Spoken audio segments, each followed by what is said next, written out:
Hello friends, स्वागत है आपका ब्राइट फ्यूचर क्लासेज में। आज की इस हिंदी की क्लास में हम लोग पढ़ेंगे वाक्य रचना के बारे में। शब्द रचना हम कंप्लीट कर चुके हैं। जैसा कि हमने आपको बताया था कि जो वर्ण होता है वह ध्वनि की सबसे छोटी इकाई होती है और वर्णों के संघात से शब्द बनता है और शब्दों के संघात से वाक्य बनता है। तो समझिएगा, पहले वाक्य क्या होता है। वाक्य शब्दों के सार्थक संघात को, शब्दों के सार्थक संघात को या सार्थक समूह को वाक्य कहते हैं। सार्थक समूह को वाक्य कहते हैं। और वाक्य की रचना कैसे होती है, इसको जानने के लिए हमें वाक्य के प्रकार को पढ़ना पड़ेगा। वाक्य कितने प्रकार के होते हैं और कैसे कैसे होते हैं, तो ये जानना जरूरी है। तो देखिएगा, मेनली जो होता है वाक्य के प्रकार 3 आधार पर बांटे गए हैं। पहला रचना के आधार पर होता है, फिर अर्थ के आधार पर होता है, और तीसरा जो आधार बनाया गया है इसको बांटने का, वह है प्रयोग के आधार पर। रचना के आधार पर आप पढ़ेंगे सरल वाक्य, संयुक्त वाक्य, इन सब के बारे में। और जो प्रयोग के आधार पर उसमें कृतवाच्य, कर्मवाच्य ऐसे होते हैं। और आज जो हम आपको पढ़ाएंगे उसमें से ये होगा हमारा अर्थ के आधार पर वाक्य के प्रकार। तो समझते हैं कि अर्थ के आधार पर वाक्य को कितने प्रकार से डिवाइड किया गया है। ध्यान रखना कि मेन तो 3 आधार बनाए गए हैं, लेकिन उसमें से जो पहला पिक किया है हमने अर्थ के आधार पर, तो अर्थ के आधार पर जो वाक्य के प्रकार होते हैं वो 8 प्रकार के होते हैं। 8 में से पहला होता है विधिवाचक, उसके बाद आता है निषेधवाचक, फिर प्रश्नवाचक, फिर आज्ञासूचक, इच्छासूचक और विस्मयबोधक, संभाव्य सूचक और संकेत सूचक।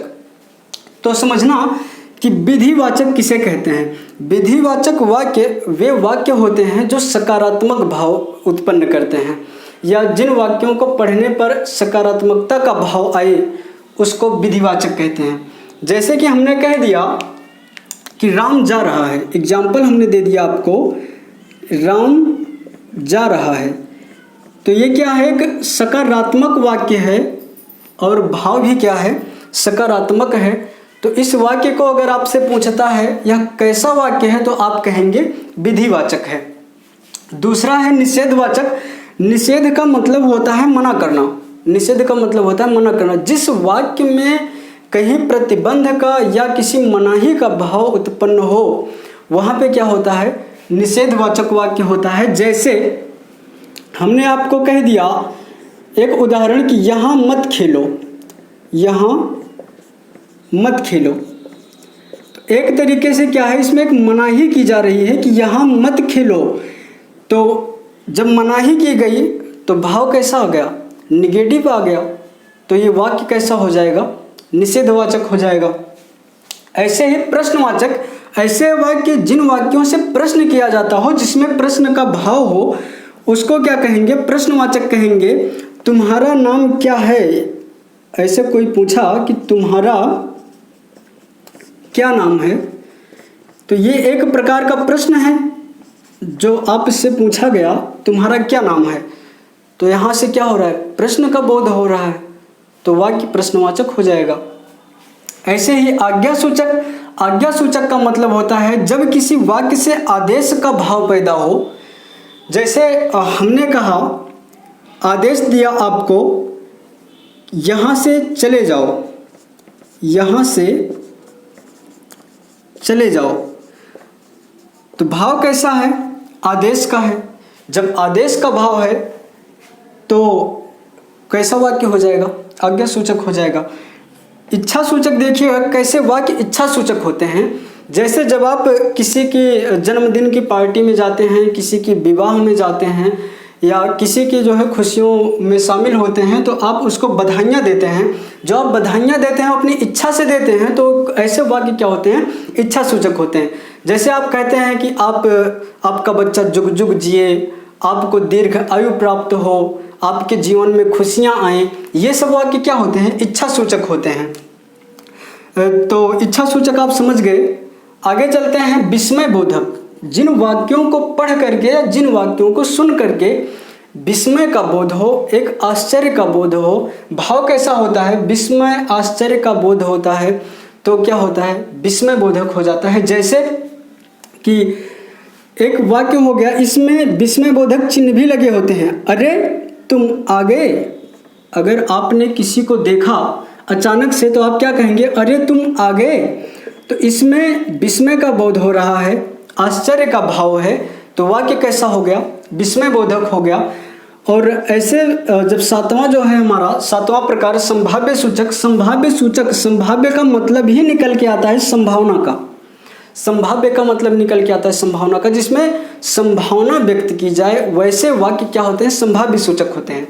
जैसे कि हमने कह दिया कि शायद वह कल आए, शायद मैं कल तुम्हारे पास आ जाऊं, तो इसमें क्या है? एक संभावना है। क्लियर नहीं है कि मैं आ जाऊंगा कि नहीं आ जाऊंगा, कि वो आएगा या नहीं आएगा, लेकिन एक संभावना व्यक्त की जा रही है कि शायद वह कल आए। तो इस तरीके के जो वाक्य होते हैं वो क्या हो जाते हैं? संभाव्य सूचक हो जाते हैं। एग्जाम्पल में लिख लीजिएगा, शायद वह कल आए, तो ये क्या हो जाएगा? संभाव्य सूचक हो जाएगा। लास्ट वाला जो है संकेत सूचक। संकेत सूचक का मतलब क्या होता है? जिससे हमें संकेत का बोध हो। इसमें क्या होता है? जो ऐसे वाक्य होते हैं, इनके दो पार्ट होते हैं और दोनों पार्ट किसी ना किसी रूप से जुड़े होते हैं, जैसे और, किंतु, परंतु, लेकिन से जुड़े होते हैं और वे एक दूसरे पर निर्भर होते हैं। जैसे कि हमने आपको एग्जाम्पल दिया, कहा यदि आप मुझे बुलाए होते, यदि आप मुझे बुलाए होते तो मैं आ जाता, तो मैं आ जाता। देखिए एक तरीके का यहाँ पे क्या हो रहा है? कंडीशन पैदा हो रहा है। यदि आप मुझे बुलाए होते तो मैं आ जाता। तो ये जो पहला वाक्य है इस पर निर्भर है कौन? दूसरा। यहाँ तो से अलग हो रहा है, तो से दो अलग हो रहा है। यदि आप मुझे बुलाए होते तो मैं आ जाता। एक दूसरे पर जो डिपेंड है वाक्य, ऐसे वाक्य क्या होते हैं? संकेत सूचक होते हैं। तो इस सेशन को यहीं पे समाप्त करते हैं। जो हमारा अगला सेशन होगा वो रचना के आधार पर होगा और लास्ट में हम पढ़ेंगे प्रयोग के आधार पर, जहाँ प्रकृतवाच्य कर्मवाच्य के बारे में हम लोग पढ़ते हैं। तो बने रहिए हमारे साथ, हिंदी को हम पूरा कंप्लीट करेंगे। देखते रहिए, पढ़ते रहिए, तैयारी अपनी कंप्लीट करिए। Thank you so much.